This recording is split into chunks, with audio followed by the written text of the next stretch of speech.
So may I now invite Dr. Prashant Bhartiya, and he will be talking to us on how to start treatment in case of a microbial keratitis patient.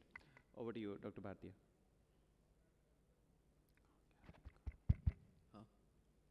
I think I'm audible now. Dr. Bhartiya is a cornea specialist from Indore, and I'm sure we'll get a very good insight. And as a general ophthalmologist, this is a very important topic because we keep seeing corneal infections day in and day out. Over to you, Dr. Prashant. Thank you. Good afternoon, everybody. Now, how to start treatment in a case of microbial keratitis? Not a very simple question to answer, very detailed. I will go from what I do when I get the patient for the first time, first consultation. What I do is I try to arrive at a clinical diagnosis, then initiate appropriate testing, probably start with empirical or some initial therapy, and also give the supportive treatment. In any case of keratitis, there are three management components. I will include all these in starting the treatment because all these are interrelated. It's actually a cycle which goes on and on. So you make a diagnosis, you start treatment, you see the response to treatment, and then again reassess your diagnosis. So this, I'll just deal with one cycle because we are going to deal with the starting of the treatment. So when you when we plan about diagnosing what the patient has, you have to systematically document whatever you are seeing, whatever you are hearing from the patient. So you should document each and every aspect of his history. You should also note what previous treatment he has had. You should note the various details of the ulcer and other features which are there. You should keep a high index of suspicion from the from the start of the systematic documentation. Like if in the history, if you have an acute sudden episode, it might be an bacterial keratitis. If it's been a little longer, probably more than 7 days, it could be fungal, as you can see on these pictures. You should, when you are seeing, you should document the lids. The lids can give away a lot of things. Like in the top image, you can see that the patient has a scar from blepharitis, and he has a marginal keratitis, which looks like infective, but actually would respond to steroids. In the photo on the bottom, you can see that the patient has exposure keratitis, and the ulcer is quite corresponding to the exposure. You should document the size and obviously the shape of the keratitis, of the ulcer, which can give you a significant clue. Like it could be dendritic, it could be a whorl-like pattern in, a wreath-like pattern in nocardia, or it could be a geographic ulcer. You should note the other features, like there could be vascularization, there could be a leak, there could be an hypopion, which I have not shown in the image. You should document the size of the hypopion. Should also note the systemic issues, like the patient could have allergies, the patient could have a rheumatoid features on his, in the fingers. Now, as part of the microbiology, I think the crucial step is the microbiology. Now, you would say that why should a general ophthalmologist worry about microbiology or scraping? But I would still emphasize that scraping is the cornerstone for treatment of keratitis. The bare minimum would be a KOH mount. This should give you the maximum information for you to start treatment. If you can go ahead and do the gram stain, probably take cultures, the bacterial culture plates, the fungal culture plates, these are available from your microbiology labs, and you can probably do the full set of scraping, but the bare minimum would be at least the KOH mount. You can have special tests also, but in the initial, this is beyond the scope of my talk. So nearly all cases would need scraping. In which cases you may defer this scraping, maybe if the patient has been responding to the treatment which the patient has got when he has come to you from the consultant before, or if it's a definite clinically proven, clinically definite herpes simplex keratitis, or if you feel it's a deeper one and the surface and antiostrom are intact and you would like to start the treatment and then probably see the response. In a case of perforation, should we do scraping? As a cornea specialist, I would say yes, because you might end up doing some surgical procedure, and if you have a etiological diagnosis, it will actually be easier post-surgery. So you can carefully do it from the edges. Once you have come to some clinical diagnosis, you will initiate your medical management, and I have borrowed so heavily from this article from Dr. Nikhil Gokhale that I needed to show this. You start with empirical treatment according to the clinical diagnosis. I'll come to this part. You'll give symptomatic treatment. The risk-benefit analysis for giving steroids say that it's a big no. You shouldn't start with any sort of steroids. This is a very clear-cut message to the general ophthalmologist, which I would like to give. You should also, importantly, look into the local risks like the entropion or the exposure, and probably systemic issues like if the patient has got rheumatoid arthritis or is on steroids for, say, some eczema or others. And you should also assess the response to treatment which was given before the patient reached you. Empirically, you could start with either fortified drops or with fluoroquinolones. This table from Dr. Gokhale sir's article very nicely describes my preference is fluoroquinolones because they are cheaper, they are more stable, they are available in a bottle, you don't have to make them, they're less toxic, and they have got more shelf life. Otherwise, the others have to be disposed of in a week. For the fluoroquinolones, you've got multiple options: ciprofloxacin, gatifloxacin, moxi, and now becifloxacin. I feel gatifloxacin and moxifloxacin are very good. I have no experience with becifloxacin at the moment, and for a general ophthalmologist, I would recommend either gatifloxacin or moxifloxacin, as you can see from the table. How do you start this treatment? So you give a loading dose. The loading dose would be, you would start with the medication every 5 minutes for the first 30 minutes, and then every 15 minutes for 1 hour and 1.5 hours. So that is 12 doses in the first 2 hours. And then you will shift to hourly doses, and that too round the clock. You will have to advise the attendants to help out because the patient will have to be given drops round the clock when you start the medication. Other routes like subconjunctival injections, they have no role. Systemic antibiotics you can give in case of perforation or if there is scleral involvement, if the patient has endophthalmitis and has come with you with a corneal ulcer, or if there is a proven gonococcal infection. Supportive treatment is very important for you to gain confidence with the patient. Because if the patient doesn't get pain relief, he's not going to, even if his ulcer is getting better, he is not going to feel better. So pain relief can be with oral or many times with injectable NSAIDs. IOP control is important. Cycloplegia is best done with atropine. You can try hemometropine also. I'll just delve into a little part of the initial or the specific treatment if you have got some microbiological evidence. Like if it is a patient of Pseudomonas, or if you are strongly suspecting Pseudomonas keratitis, you could start with a combination of moxifloxacin or gatifloxacin along with amikacin, and then shift to specific drugs according to the sensitivity. Most commonly which we get is ceftazidime, imipenem, and sometimes colistin. Fungal keratitis, natamycin is the drug of choice. You don't start with voriconazole or amphotericin B. You start with natamycin. That is the standard preferred treatment. You go on with 1 hourly, and you may have to add voriconazole, amphotericin B, itraconazole later. You might get cases with nocardia. I had shown a photo with a typical wreath-like pattern, and sometimes in the immediate first KOH, you can recognize nocardia elements, and you can start with amikacin. You might have to shift to specific drugs like Septran or ciprofloxacin or imipenem, but most of them are sensitive to amikacin.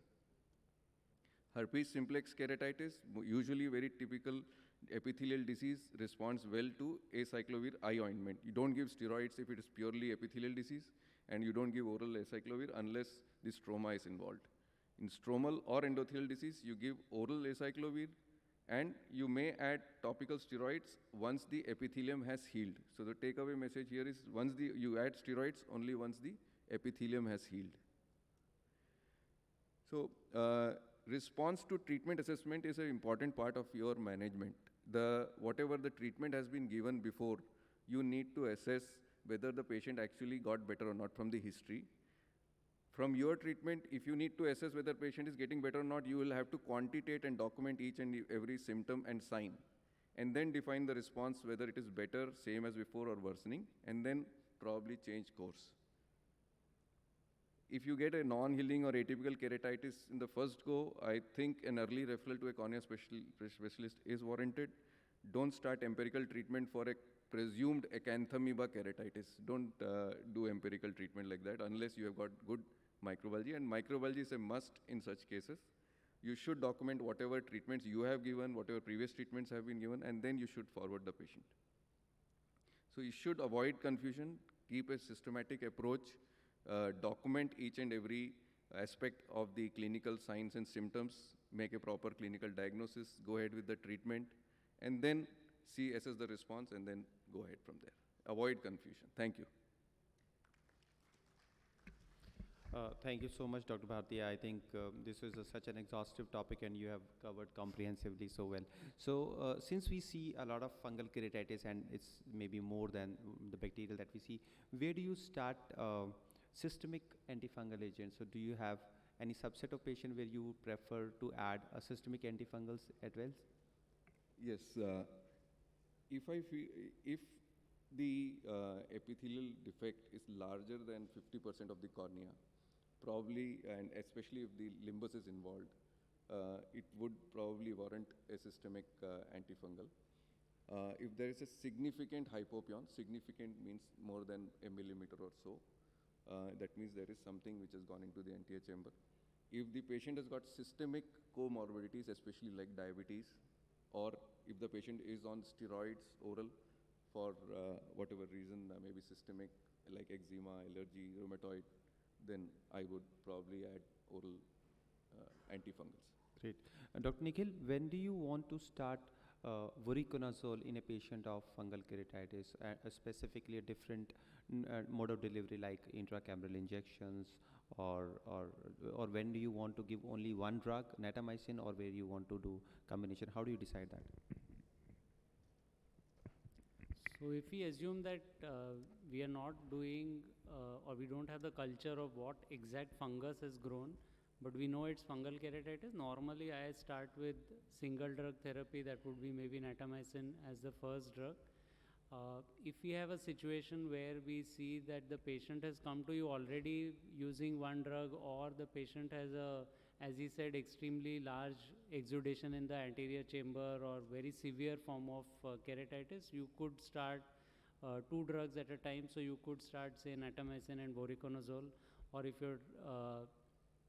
if you find that after giving one drug the ulcer is not responding at all to treatment or getting worse with time, before you consider some intervention, I think it's worth trying adding voriconazole. And then, of course, we have to look at what may be the indications where you want to give intracameral wash and remove all the exudates. Sometimes it helps for diagnostic microbiology as well as therapeutic responses there once you give it inside the eye, and also you can give intrastromal. However, I think as a general rule, we need to remember that whatever we do intrastromal or intracameral, they have limited effect. So it's not going to, one injection or one intracameral may not be adequate for severe cases, and it may give you transiently some improvement, and then you might have to repeat it. So we have to be mentally prepared that it's not sometimes just one injection which may be adequate, and be prepared that you may have to give more. Otherwise, the patient may again worsen, and finally you may need a therapeutic graft. One question for you. Many times we see when we get a referral patient, they are on polymicrobials, like 3-4 antibiotics, antifungal, antivirals, and all those things.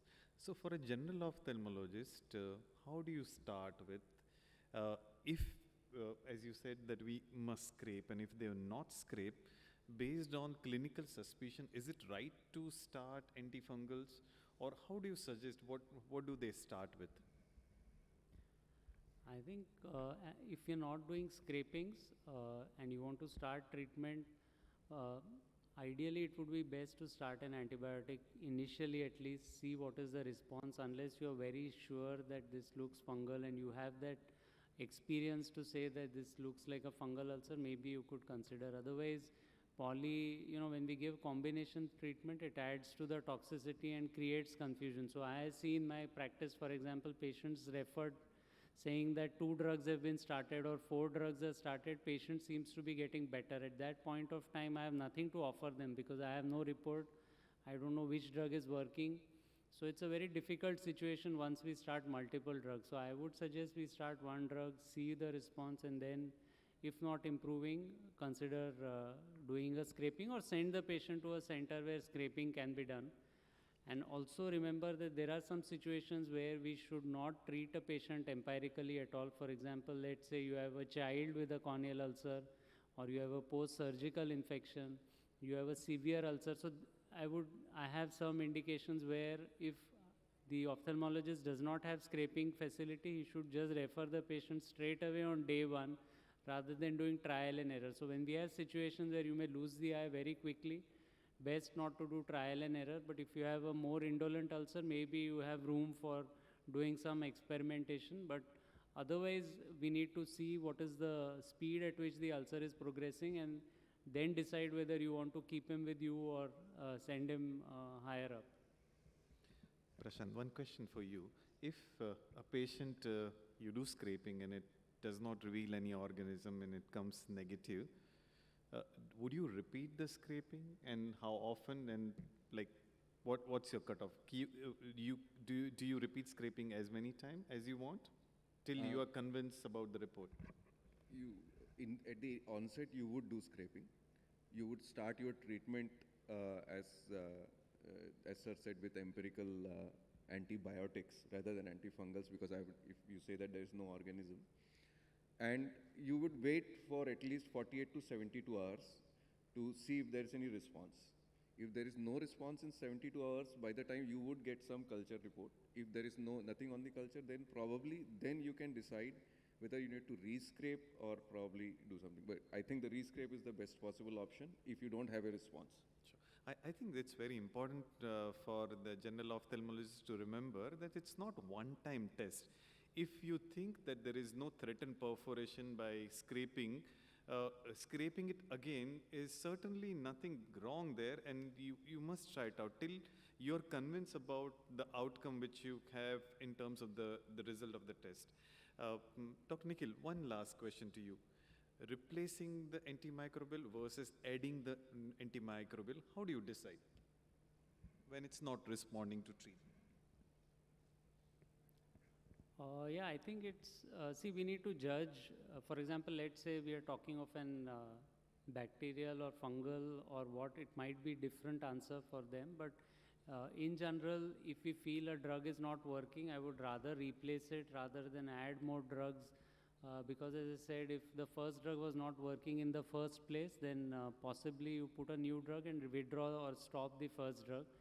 The other situation is when the first drug seems to be not really helping, but it's not worsening as well. So the picture is more or less stable with the drug on. So you feel some effect is there, you could consider reducing the frequency and then adding a second drug, which probably might be more effective. So these are very day-to-day decisions. If you don't have any report, you have to take based on your clinical sense. But in general, multi-drug therapy or giving multiple drops, like for example, I've had patients where a fluoroquinolone was started, patient is not responding, the doctor added 2 fortified drops, and now he's on 3 drugs, putting every half hour or 1 hour. So I think that probably has a very limited role in our practice. We should restrict, rather if you start 45 drops, stop the fluoroquinolone, because there is no point of giving multiple drugs which may have no additional effect but rather deleterious effect. Thank you, Prashant. Thank you. It was Yes, really, please, okay, I think, yeah, please go ahead. Yeah. Prashant, can you be around? There's one question. Yeah. Good evening, sir. So I wanted to ask. Can you speak in mic? I think you're too tall for a mic. Sorry, turn it up. Yeah, please.